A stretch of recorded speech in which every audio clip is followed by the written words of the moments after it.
going on, everybody? Welcome to episode 10 of my Modern Warfare 3 Chronicles. So this is going to be a long episode, so go ahead, sit back, get that bowl of buttery popcorn, and enjoy. You know, it's lots of fun, right? To hear my rants about games. Yay! Oh, we're already starting off with a death. I didn't get first blood, man. No, this game is actually... Now, I know this is going to be crazy, because not a lot of people do this who do videos at all of anything like this, but I lose this game. We lose pretty badly, but I look pretty cool doing it, so it's worth it. But no, my team isn't exactly too great. Playing on my own here, and I just... I think I was doing like Elite DLC search for objectives, because... I really like objective. That was a pretty good flag stop right there. Did you see that? Go back and watch it in case you missed. I'm a pretty good defender. I'm a pretty good objective guy.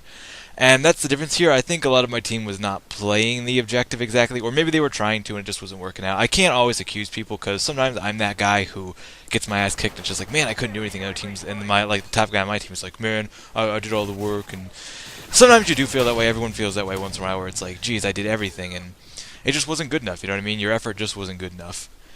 So in this game, I had just recently prestiged. I think just recently. I'm not that high. I'm definitely not over level 20. I don't think. And I get this little thing. I've said it before, where when I prestige, I choose a new set of weapons to use. So this prestige, I actually unlocked the Fad early. So I'm using the Fad, a little bit of the Scar, a little bit of the what is that? Oh, the Dragunov. The Dragunov in the I forgot the gun I'm using here. The Spaz. God, the Spaz. The Spaz and the Dragunov, the two guns I'm really focusing on here. I usually pick like two guns to really focus on and then a couple other ones to kind of work around with. Like last time I used the KSG-12, which, oh my god, I mastered the KSG-12 completely and I prestiged before I even had a chance to really use it for that. Like I unlocked everything for the KSG-12, gold camo, everything. If you think that's nothing, try using the KSG yourself. I dare you, right after this. Go try and use the KSG and try to rank it up all the way to level 31.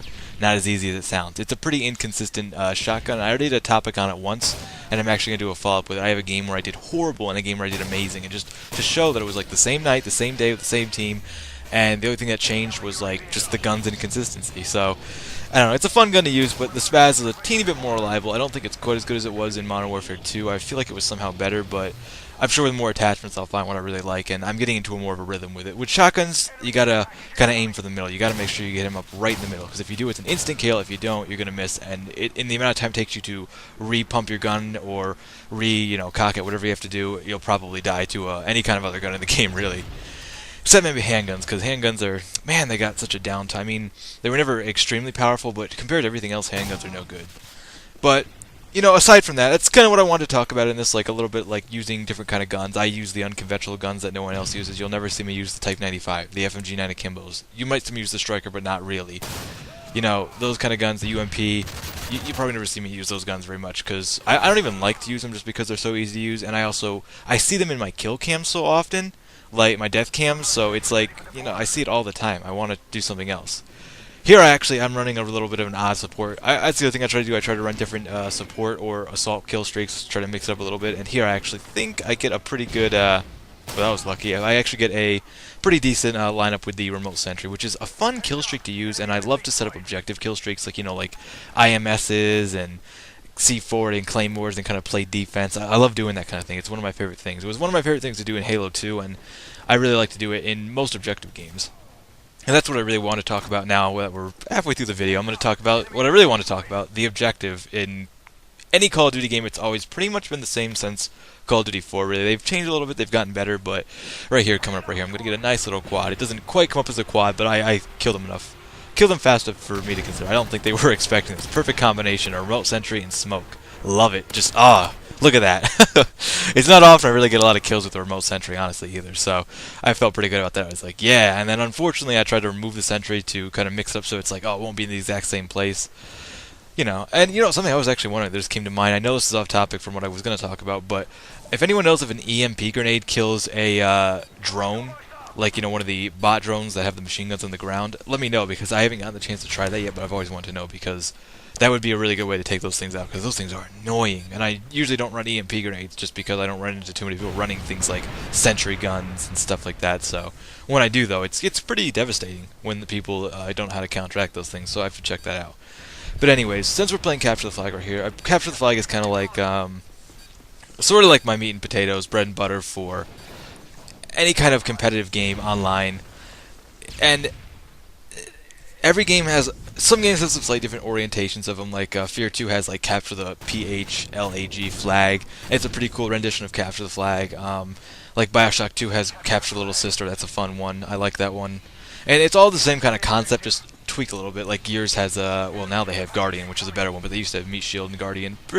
Not Guardian, Capture the Leader, but Guardian was sort of like that too. It's the same sort of concept, and I like that. And Call of Duty does the traditional one, like Call of Duty and Halo, where they have capture the flag. The other team's got a flag, you got a flag, you take their flag, you got to bring it home. And I think in this one, I'm pretty sure you have to have your flag home to return to capture theirs. So that's a nice little mechanic, and I like it because Call of Duty's a pretty fast game. So if something like that wasn't there, someone could just run and gun and just keep grabbing the flag, use like marathon, and it wouldn't be as much fun. So I like this here. And I think right here, yeah, I kind of get my... I heard of this guy was playing with a whole group here of like TSG guys or something. All three of them quit out like pretty much right after this. I didn't mean to block that guy off there. I really didn't. I was trying to actually walk his back, but then he got caught on me, and I just picked up the flag, and he was very not happy that I blocked his way. And I apologize, but then here we have the flag. We have a chance to make a comeback. We just lost a round, but we could come back, and I'm the guy with the flag. Nobody is. I'm trying to kind of be cautious, be careful here. I see someone's coming, and man, I just need someone to watch my back, and no. So that's unfortunate. Even when something like that happened to me, I'd probably be pissed, but I'd still help the guy, be like, you know what, I'm going to set my differences aside, and I'm going to help you score the flag, even though it should have been me score the flag. But I don't care, because it's team. It's a team game. But this kid was pretty much like, no, that guy sucks, I'm not going to help him now. That was kind of his attitude. I could hear him. I don't usually have my mic in when playing with random people just for that reason, but it's really unfortunate that these guys quit out, and it just leads to us losing the game even worse, because objective games, unlike games that count about kills, it's better to have more people. The more people you have, the better. Even though in this game it'll give people kill streaks, but the more people you have, still the better, as opposed to having less people. Where in a game like Team Deathmatch, having less people, that was a pretty good stop too. Oh yeah, 2 for 1, nice. It's, you know what I mean, like more people can sometimes lead to more deaths if they're not doing good, but this doesn't matter about deaths. And that's the other thing I want to talk about. I brought it up in an earlier game, how your deaths shouldn't show up on the kills here. It shouldn't. Only your kills, your points, and your how many times you grab the flag and that kind of thing. Like Gears of War is what I compare it to, because Gears doesn't show deaths in objective game types. They show kills, they show score, they show caps. No deaths. It doesn't matter because they're irrelevant. And right here's where the game's going to go really downhill. Oh!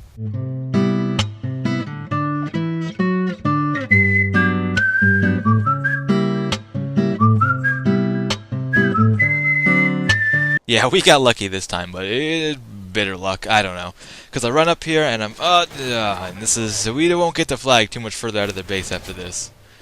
Now, if we just kind of fall apart, we have less people, and we weren't really a pro team, you know what I mean? But we did our best, and I still had fun. I ended up doing good on my own, but I think I could have grabbed the flag a little bit more, honestly. I usually do grab it a little bit more, but because I was kind of trying to get, someone's got to be the slayer on your team, you know what I mean? Someone's got to be the guy who's keeping the other guys down, keeping them in check, and then someone else has got to be the runner. That's kind of how tactical play works, but, we're just a bunch of randoms here. I was still trying to do my best. I did grab the flag a couple times, so I feel okay about that. I played some decent defense where I'd, stop what I was doing and go stop the flag, so.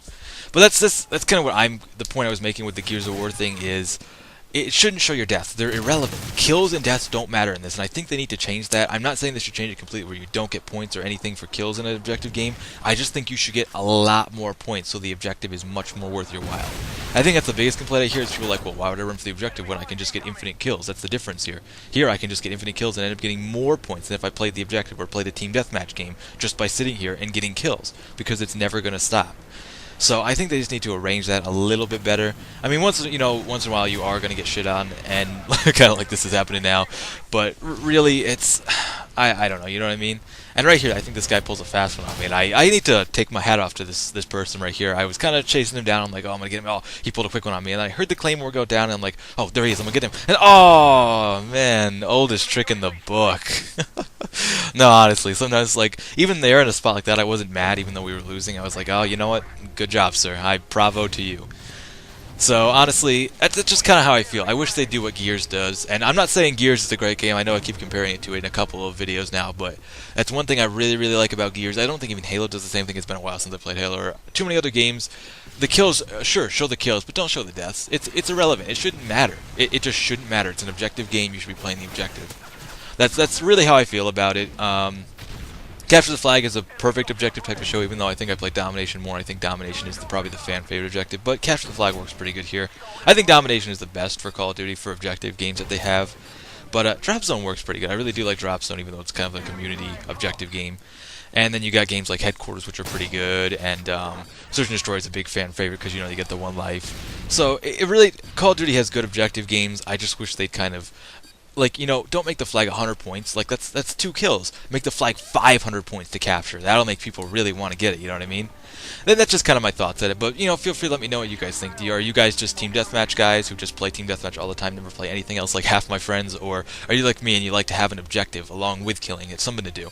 That's just my opinion on it. Objectives always been a big thing with me. I love objectives in games, and capture the flag especially. So that's my thoughts on it. Let me know what you guys think. And until next time, I'll catch you later.